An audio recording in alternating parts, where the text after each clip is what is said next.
그런데 이게 내부에 문제가 발생했는데 구제를 하는데 헬라파 유대인들이 빠지게 됐어요.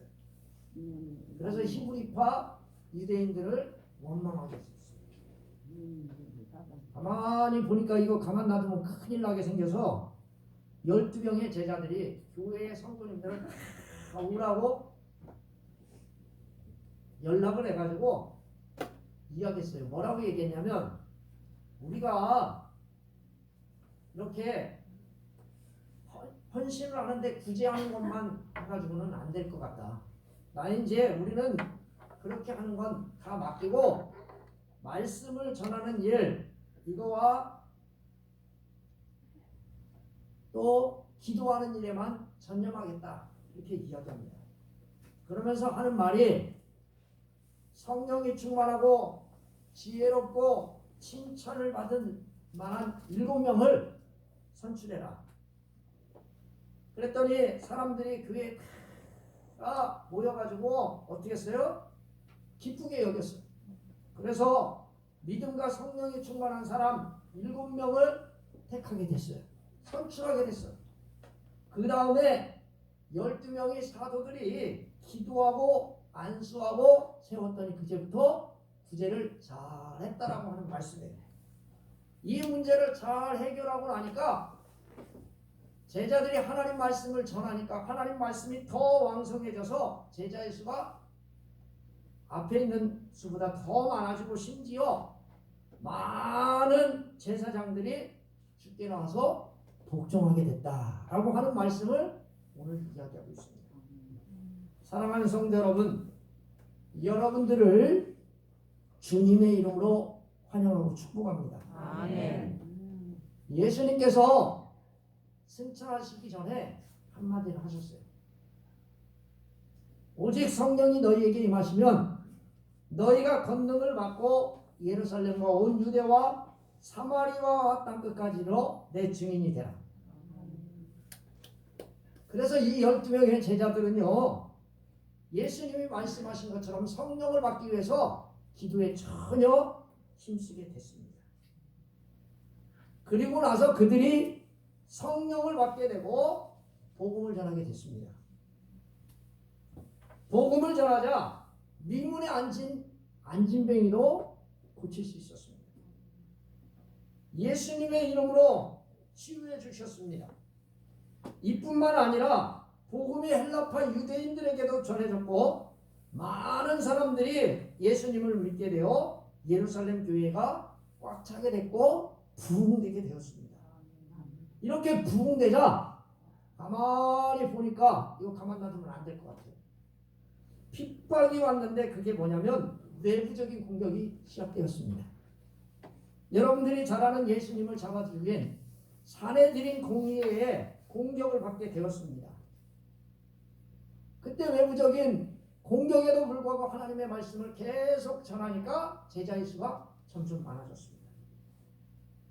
여러분, 마귀는요 이때 가만 놔두지 않고 내부적인 마귀의 공격이 시작했습니다. 본문 앞에 보면 서로 기도하고 서로 나눠주고 서로 교제하고 그들에게 문제가 아무것도 없었는데 오늘 이 본문의 말씀에 보니까 문제가 시작됐어요. 마귀는 이 틈을 언제나 노립니다. 사랑하는 성도 여러분, 6장 1절 말씀에 보니까 그때라고 하는 단어가 나옵니다. 제자가 더 많아졌는데 라고 하는 말씀을 그때라는 말씀으로 대신하고 있습니다. 여기에 말하는 그때는 바로 제자들이 쉬지 않고 복음을 전했을 때입니다.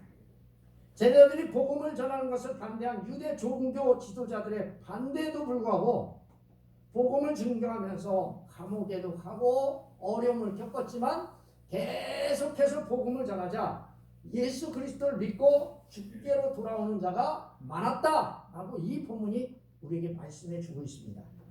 이때 문제가 발생했는데 조금 전까지만 해도 외부적인 어려움이 있었어요. 그런데 내부의 조건이 발생하게 됐어요.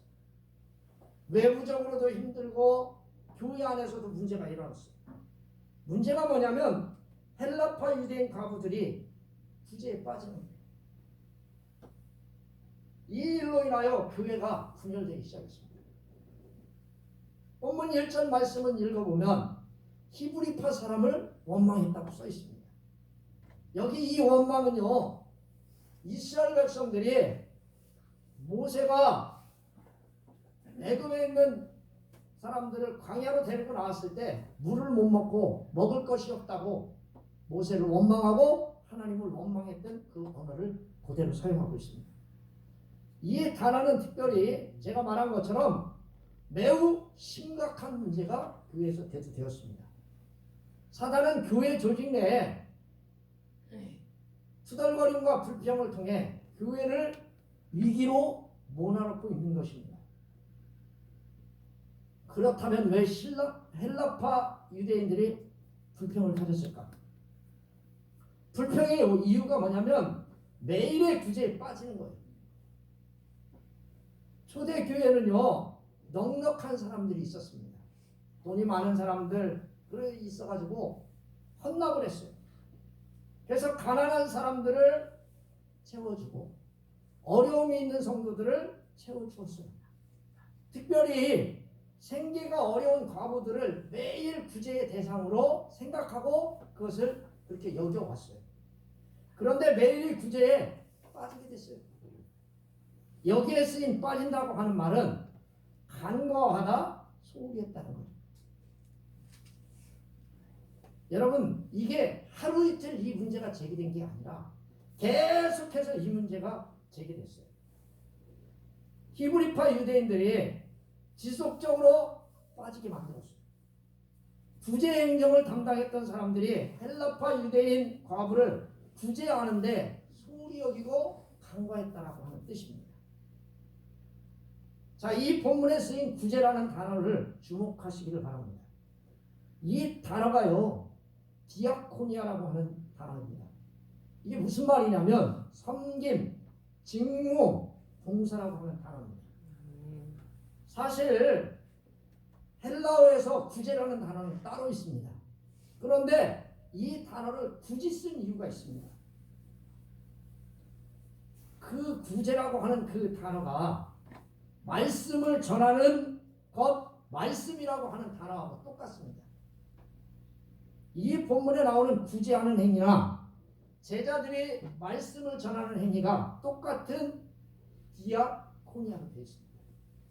쉽게 얘기하면 하나님 앞에서 여러분들이 하는 구제도 목사가 하는 말씀을 전하는 것도 하나님 보시기에는 동등한 직무다라고 하는 뜻입니다. 말씀 전하는 것도 성도와 교회를 섬기는 직무이고 구제하는 것도 성도와 교회를 섬기는 직무인 줄 믿습니다. 아멘. 그래서 제자들은 문제 해결을 위하여 모든 성도를 교회에 모이게 했습니다. 그리고 이렇게 말합니다. 우리가 하나님의 말씀을 제쳐놓고 접대를 일삼는 것이 마땅하지 않다. 그 본문의 말씀에 보니까 시종을 들고 음식과 음료를 제공하는 것을 굉장히 중요시 여겼고 목사들이 그를 했다고 하는 겁니다. 마땅하지 않다는 겁니다. 7명의 사람을 세우기 전까지 12명의 제자들은 말씀 전하는 것과 가난한 사람을 돌보는 일을 같이 했습니다. 그러자 말씀을 전하는데 어려움이 있다는 것을 깨닫고 효율적으로 어떻게 하면 말씀을 잘 전할 수 있을까? 이거를 생각하게 됐습니다. 아, 구제를 하는 사람을 뽑으면 되겠구나. 아무나 뽑는 게 아닙니다. 오늘 이 본문의 말씀에 보니까 성령과 지혜가 충만하고 칭찬받을 사람 7을 택하라고 했습니다. 여러분, 모든 교회의 성도들이 다 모여 있습니다. 그런데 그 중에 7명을 택하라고 했습니다. 먼저 보니까 어떤 사람이에요? 성령이 충만하시오. 아멘? 여러분, 교회의 일꾼이 되기를 원하시는 축복. 직분을 받기를 원하면 성령 충만하시오. 교회를 이루어서 일할 사람은 모든 것이 갖춰진다 할 때도 가장 중요한 것은 성령 충만입니다. 이유가 그 다음에 또 나옵니다. 지혜가 충만해야 된다고 했습니다. 여러분 이건요 영적인 것을 말하는 것만은 아닙니다. 세상적으로 지혜로운 사람이 되어야 합니다. 세상의 이치를 깨닫고 진리를 활용하는 지혜를 이 본문이 우리에게 말해주고 있습니다. 마지막으로 칭찬받는 사람이 되어야 됩니다. 앞에 말을 정리하게 되면 성령과 지혜가 충만하고 증거를 받고 있는 사람이라고 하는 뜻입니다. 좋은 형편을 받고 있는 사람, 칭찬받고 있는 사람이라고 하는 뜻입니다. 여러분과 제가 공적으로 인정받고 증거받고 있는지를 한번 생각해 보시기를 바랍니다. 이것은 7명의 집사만을 이야기하는 게 아닙니다. 성령과 지혜가 충만하고 칭찬받는 것은 목사뿐만 아니라 장로님, 권사님, 집사님, 성도들 모든 봉사자, 교회의 모든 직분자들에게 필요한 사실입니다. 자 보십시오. 왜 7을 택합니까? 과부들을 공개하는, 구제하는 일을 맡기기 위해서입니다. 그리고 제자들이 할 일은 기도하는 일과 말씀을 전하는 사역에 힘쓰는 것입니다. 이들이 깨달은 것은 자신들이 무슨 일을 헌신한다, 무엇을 해야 되는지를 깨닫게 된 겁니다. 근데 이 본문의 말씀에 보니까 전혀 힘써야 할 일이 뭐예요? 구제하는 일이 아니고 기도와 말씀이에요. 아멘? 목사는 기도와 말씀을 전하는 일에 충성해요. 뭘 잘 나눠주고 무엇을 어떻게 하고 이건요 속장님들이 하는 거고 사랑하는 성도님들이 하는 거예요. 근데 가끔 보면 우리 동네는 이상해. 이게 목사가 하는 일인 줄 알아요. 목사는요 그 일 할 수 있어. 할 수 있는데 그걸 하다 보면 여러분들에게 말씀을 못 먹이고 기도를 제대로 못해요. 피곤한데 어떻게 해요? 교회가 구제할 사람들이 교회 공동체에게 주도적으로 선택하라는 것입니다. 이 말은 교회가 그들을 추천하고 천거하는 것에 그치는 것이 아니라 천거할 사람을 적극적으로 선출하라고 했습니다. 이게 바로 당연인 줄 믿습니다. 이렇게 하자 12명의 제자들이 6절 말씀처럼 말합니다. 사도들이 앞에 세워 사도들이 기도하고 그들에게 안수하니라. 교회에 의해서 선출된 7명의 사역자들은 제자들의 기도와 안수를 받고 구제 시작을 담당하게 되었습니다. 여기 말씀에 보니까 세웠다고 되어 있습니다. 세웠다고 하는 말은 임명했다는 뜻입니다. 선택은요 사랑하는 성도 여러분들이 사역자를 다 선택할 수 있고 여러분 선출할 수 있습니다. 그것을 임명하는 것은 여러분들이 하는 게 아니라 이 본문의 말씀에 제자들이 한 것입니다. 제자들이 했다는 말은 바로 목사가 했다는 말과 같습니다. 교회가 안정되자 7절에 있는 말씀처럼 되었습니다. 자, 우리 7절 한번 읽어보겠습니다. 시작.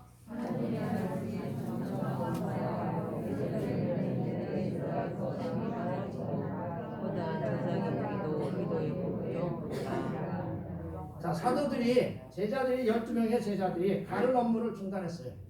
구제하는 일을 중단하고 기도하는 일과 말씀을 전하는 일에 전념하니까 무슨 열매가 맺혔어요?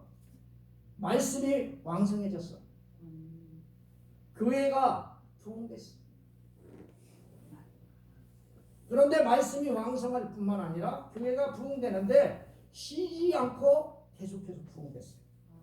7절 말씀에 보면 하나님의 말씀이 점점 왕성하여졌다고 했습니다. 이 왕성하여졌다라고 하는 말은 하나님 말씀이 씨앗이나 식물이 자라는 것처럼 아이가 자라는 것처럼 하나님 말씀이 성장했다라고 하는 말씀을 말합니다. 하나님의 말씀에 있다는 것을 표현한 겁니다. 여러분 교회 부흥이 하나님 말씀에 있습니다. 예루살렘에 있는 제자의 수가 더 많아졌고 이것이 제자들이 전도할 때 나타난 결과입니다. 교회 내부의 문제가 정리되자 교회는 제자들의 수만 많아진 게 아닙니다. 누구의 수도 많아졌어요? 제사장의 무리도 이 돌에 복종합니다. 여러분 제사장은 뭐 하는 사람들이에요? 어떻게 헌신하는 사람들이에요? 재물을 가지고 하나님 앞에 태워서 번제를 드리는 사람들. 그런데 그들이 예수님을 믿게 됐다는 거예요. 그래서 제사장의 직분을 때려치고 예수 그리스도를 구주로 영접했다는 뜻이에요. 아멘. 그 도에 복종했다는 뜻이에요. 이게 무슨 이야기냐면 예수 그리스도를 받아들였다라고 하는 말은 구약 시대에 자기들이 의지했던 모든 행위가 헛것임을 알게 됐고 예수 그리스도가 우리를 구원하는 하나님이 보내신 메시아라는 것을 깨닫고 믿게 되어 구원을 받았다라고 하는 뜻입니다. 아멘. 사랑하는 성도 여러분, 하나님의 말씀이 왕성하게 되면 교회 내 좋은 일꾼으로 인해 교회가 안정되게 됩니다. 제자들이 기도와 말씀 전함에 전념할 수 있게 되는 것입니다. 바로 이것입니다. 교회가 하나님의 말씀에 왕성하여 부흥되기를 원한다면 좋은 일꾼이 되도록 저와 여러분들이 노력하고 함께 하시기를 주님의 이름으로 축원합니다. 기도하겠습니다. 살아계셔서 역사하는 하나님, 좋은 일꾼을 뽑는 믿음의 당회가 되게 하옵소서. 예수님 이름으로 기도합니다.